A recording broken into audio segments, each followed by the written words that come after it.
How we doing, everybody? UFC 296 went down at the weekend in Las Vegas. As you know, last weekend, so this video is a little bit late to the party, but there has been a lot of significant developments. So we're going to get into it all. What's next, the opinions, the trash talk, the call-outs, etc., etc., and of course, the fight itself. So of course, main event, Leon Edwards, Colby Covington. Colby Covington stirred the pot. You could say stirred the pot, or you could say that he went absolutely way too far. And that seems to be the general consensus. Saturday night, I'm gonna bring you to a place you never wanna be. I'm gonna bring you to 7th layer hell. Okay. No, I'm bringing you to 7th layer hell. We'll say what's up to your dad while we're there. Oh! I mean, I always say, and this is a popular opinion, it's nothing new, you don't bring people's family and certainly dead parents into the equation. You don't talk about that shit when you're promoting a fight. I mean, come on. You gotta have a little bit of class. Now, I've always said Colby Covington, the real Colby Covington, is a class act. Well, that wasn't classy. That was below the belt in every way, shape and form. So, I just gotta say it, shame on him for that one. There's no defense.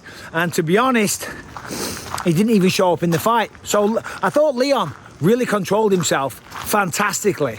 I mean, because I think what Colby was trying to do was get in his head, make him over aggressive, make him go forward, be the aggressor and walk into the takedowns. But Leon didn't do that. He stayed cool, calm and collected. He controlled himself perfectly. He stuck to the game plan and he was very composed. Now, of course, you've seen the fight. It wasn't exactly contender for the best fight of the year. It was a bit of a slow-paced, uneventful affair, let's be honest. But it was a clear victory for Leon Edwards, and that's without question, okay? For the most part, stopped the takedowns. Well, rounds 1, 2, and 3, Colby didn't even go for any takedowns.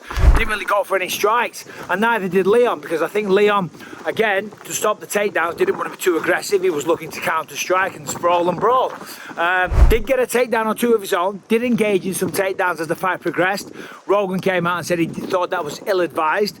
And yeah, once or twice, he ended up in a bad position. But generally, I thought it showed his evolution as a mixed martial artist, and it showed that he can compete grappling-wise with somebody of Colby's standards. Now, the fight, as I say, rounds 1, 2, 3, not much output from any man. Although Leon won those rounds, that's a fact. He landed more shots, again, wasn't many. He stopped the takedowns. Well, there wasn't even any takedown attempts. So on the very little action that did happen, Leon was clearly the victor, that's a fact. Round 4 and 5, Colby put a bit more pressure on, was successful with some of the takedown attempts, etc. And in round 5, got quite a bit of control. So maybe you can see an argument to Colby winning round 5. Other than that, a complete shutout. Colby got up, put his hands in the air, told everyone to go F themselves, basically, called them all broke bitches. I mean, that is not the way to endear yourself to a crowd.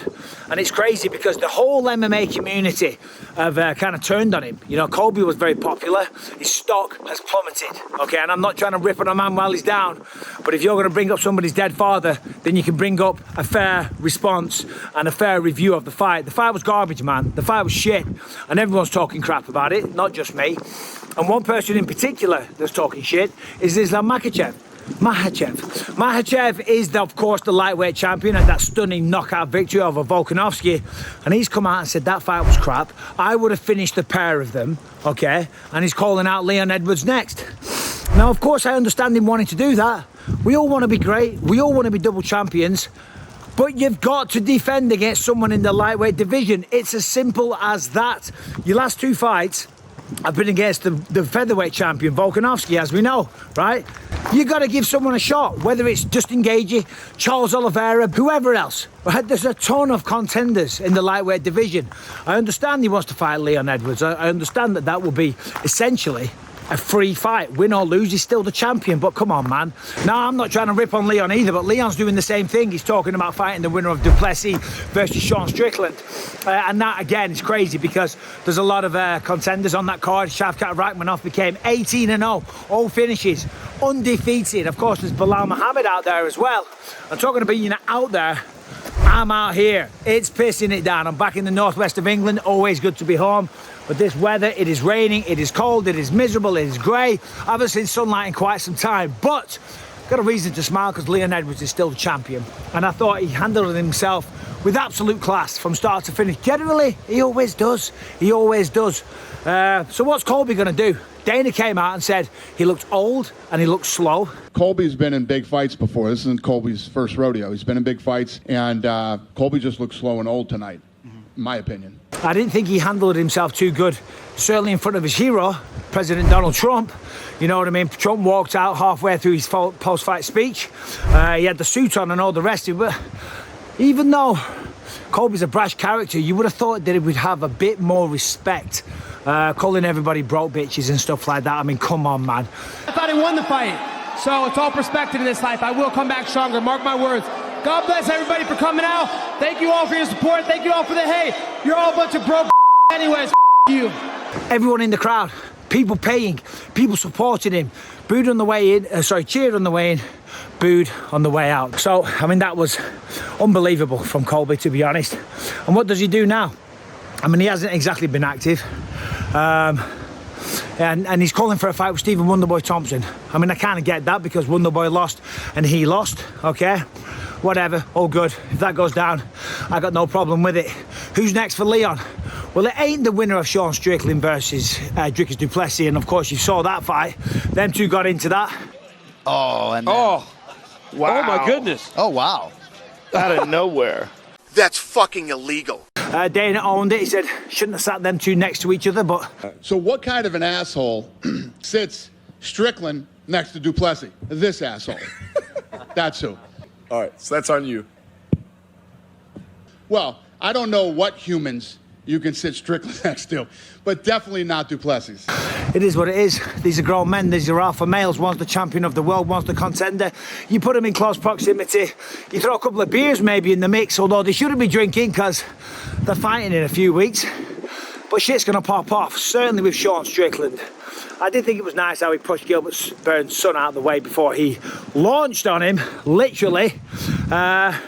So anyway, they're going to fight, and there's plenty of other contenders in the middleweight division. So the lightweight champ and the featherweight champ just went up a hill. I'm out of breath. I've been running, so pardon me.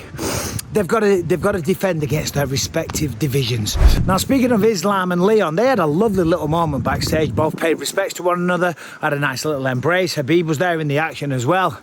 So then for Islam to come out and start talking a bit of crap, disrespecting the performance, of which it wasn't an action-packed fight, as we said, but even still I found that a bit strange, you know what I mean? So, listen, they're not going to fight one another. Simple as that.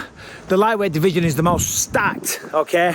And Leon Edwards has other people to defend against as well. Belal Muhammad's losing his mind. He's losing his mind. He's getting forgot about on the broadcast by DC. I mean, remember the name. People are forgetting the name constantly. I mean, it's a great nickname, to be honest, because no one does remember the fucking name. So anyway, who should be next? It's got to be Belal, right? Shavkat's right there as well. I mean, if whoever wins between Leon and Belal, it's got to be Shavkat next if he wins one more. Now, Ian Gary wasn't on the card, and that was a bit of a shock, shall we say. You know, I mean, he got pneumonia apparently, but there was a massive shitstorm leading into that one, so I wonder if that swayed it or not. I don't know. I wasn't there. I didn't see him, so you got to take it on face value for what it was. And what it was another successful night of fights. I mean, Josh Emmett knocking out Bryce Mitchell in the main card opener.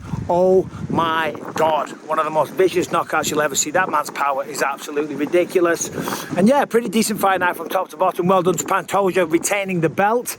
And Leon Edwards once again went out there, takedown defense on point, beautiful striking, and he is the man. Now he wants to defend the belt more times than Georges St. Pierre. That's going to be tough. That's going to be hard. Not saying he can't do it, okay?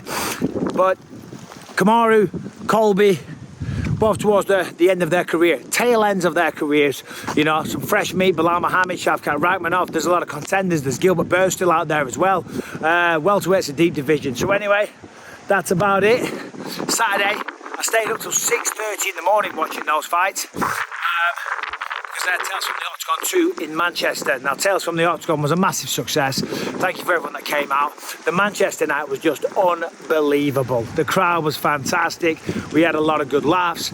Everyone had a lot to drink, and it got a bit out of hand towards the end. But if you came and you bought a ticket, I just want to say thank you for supporting the show. And I got to say a massive thank you to Tom Aspinall, Brendan Loughnan, and of course Scotland's Paul Craig. A successful night by everybody. And I'm still recovering because I'm bloody knackered. I stayed up till 6:30 in the morning watching the fights. I had 3 hours sleep and I've been jet lagged ever since. So anyway, it's pissing it down. It's cold, it's wet, and I'm gonna go. So more videos coming back, so make sure you come to the channel every single day, wherever you are in the world. Thanks for watching. Take care, subscribe, ring the bell, and I will see you soon.